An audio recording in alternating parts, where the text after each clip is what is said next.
Episode में हमने देखा कि प्रिंसेस और वू को पता चल जाता है कि क्वीन मदर भी कल्टीवेट कर सकती, लेकिन उनको अंदाजा नहीं था कि वो कितनी ताकतवर थी। और इस एपिसोड की शुरुआत में वो क्वीन मदर ब्रेक थ्रू कर लेती है और बोलती है फाइनली समय आ गया है अब उस प्रिंसेस को खत्म करने का। उसकी इतना बोलते हुए एपिसोड शुरू होता है। तो नमस्कारम शुभारंभ। और अब क्या था, प्रिंसेस को मारने के लिए क्वीन मदर वहां से निकल जाती है, लेकिन इससे पहले ही वो और प्रिंसेस को भी पता चल जाता है जब ब्रेक थ्रू की एनर्जी क्वीन मदर के मेंशन से आती रहती है, जिसके कारण वो को भी पता चल जाता है कि वो अब कभी भी आके अटैक कर सकती है। इसलिए वो अपने सिस्टर को वहां से भेजने लगता है अपने बंदर के साथ। लेकिन अब बहुत देर हो जाती है। क्वीन मदर वहां पहुंच जाती है और बोलती है अरे सन तुम भी यहाँ हो, लेकिन आज तो यहाँ कोई बच के नहीं भाग पाएगा, ये बंदर भी आज मेरे हाथों से मारा जाएगा। जिस पे सन बोलता है चलो देखते हैं कि कौन जिंदा रहता है कौन मरता है। जिस पे वो बोलती है तुम तो 9th रिफाइनरी रेबल में हो भले तुम क्या कर सकते हो। इतना बोल के वो अटैक करने के लिए आगे बढ़ती है, लेकिन वो बीच में आ जाता है और प्रिंसेस को बचा लेता है। जिस पे वो बोलती है सन तुम बीच में क्यों आ रहे हो,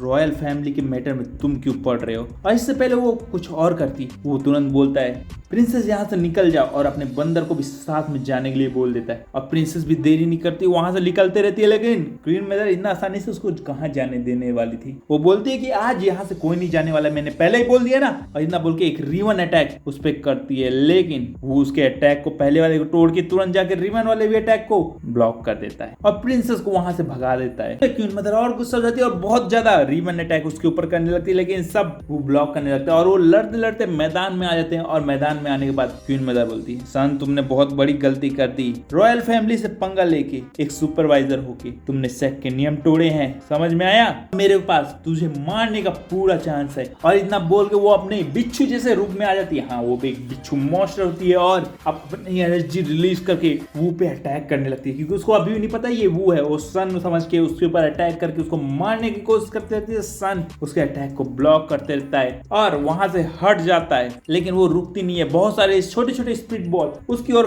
फेंकने लगती है, जिसके कारण सन को टाइम नहीं मिलता है। लेकिन फिर भी वो किसी तरह से डॉज करता है और उसके अटैक को अपने आयरन पोल की मदद से ब्लॉक कर देता है। वो और ज्यादा गुस्सा होने लगती है और उसको समझ नहीं आता कि आगे सन टांग क्यों उड़ा रहा है। क्या वो सच में प्रिंसेस को पसंद करता है, बस इसीलिए ये सब कर रहा है। अगर ऐसा है तो ये कितना मूर्ख हो रहा है। ये सोचते हुए वो अपने स्पिरिट बॉल को और बड़ा और पावरफुल करने लगती है और उसके ऊपर अटैक करती है। तो देखिए सन को भी समझ में लगता है। वो open heavenly dragon technique use करता है और एक झटके में क्वीन मदर की चेहरा बिगाड़ देता है और बुरी तरह से घायल करता है, जिसके कारण वो घुटनों में आ जाती है, हाँ गिरी जाती है। और सन ऊपर पोल में खड़ा होके उसके ऊपर पोल रख देता है, जिसपे वो चिल्लाने लगती है सन आखिर तुम्हारी दुश्मनी रॉयल फैमिली से क्यों है, तुम हमसे क्यों और ज्यादा दुश्मनी लेना चाहते हो, तुम मुझको क्यों मारने की कोशिश कर रहे हो, तुमको समझ नहीं आ रहा कि हम रॉयल फैमिली वाले हैं, तुम्हारा सेक्ट भी हमें तुम्हें मारने से नहीं रोकेगा अगर तुमने मेरे साथ कुछ किया। जिसपे वो बोल रॉयल फैमिली से तो क्या फर्क पड़ता है, तुम जैसे इवलों को मारना ही तो हमारे सेक्ट का कर्तव्य है। जिसपे वो और भड़कने लगती है और बोलती है क्या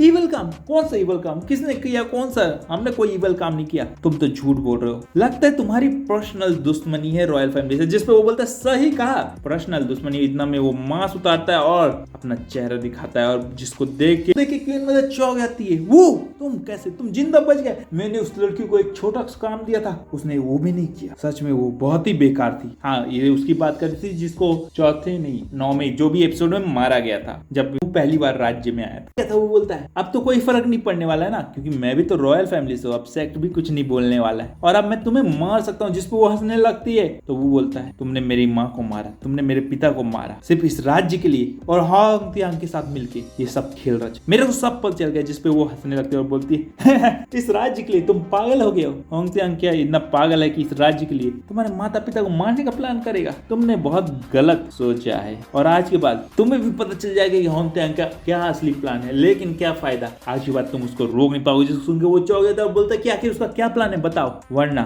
मैं तुम्हें मार दूंगा। जिसपे वो बोलती है तुम खुद खोज लो जान लो, मेरे को क्या फर्क पड़ता है, तुम मेरे को नहीं मार सकते हो, क्योंकि हांग तियांग को जैसे ही पता चलेगा वो तुम्हें नहीं छोड़ेगा। जिसपे वो बोलता है कि हांग तियांग को मैं आसानी से मार लूंगा, तुम्हें भी तुम मार चुका हूं। जिसपे वो बोलती है आज के बाद नहीं, अभी तक तो तुम मार सकते थे, लेकिन आज जो होगा इस शहर में जितने भी लोगों की बलि चढ़ेगी उसके बाद वो इतना ताकतवर हो जाएगा कि कोई भी उसको हरा नहीं पाएगा। और फिर देखती है कि वो तुम्हें कैसे छोड़ता है, जिससे यू को पता चल जाता है कि आखिर पूरे शहर की बलि हांग तियांग देने वाला है। उसको ये नहीं पता था कि वो कहाँ करने वाला है, इसलिए वो पूछता है लेकिन वो नहीं बताती है और इसीलिए वो उसका काम काम तमाम कर देता है और बोलता है उसको तो मैं खुद ही खोज लूंगा। लेकिन तभी पीछे से यू चेन आके उसके पास स्वॉर्ड से अटैक करता है, लेकिन हाउ उसको ब्लॉक कर देता है, उसको भी हेवनली ड्रैगन टेक्निक यूज करते हुए खत्म कर देता। तभी वहां पे बंदर यू को पहुंच जाता है, जिससे पता चलता है कि प्रिंसेस को मोटे युवाओं ने किडनैप कर लिया है। और तभी हमको मोटे युवाओं को दिखाया जाता है, जिसको पता चल गया था कि वो ही सन है और सन ही वो है, और इसलिए वो अपने पापा के पास जल्दी से भाग रहा था और रास्ते में प्रिंसेस मिल गई तो उसको किडनैप कर लिया था। और इधर शहर में चारों ओर हड़कंप मचने लगा था, क्योंकि फॉर्मेशन को हुईतो ने एक्टिवेट कर दिया था। इसकी एनर्जी को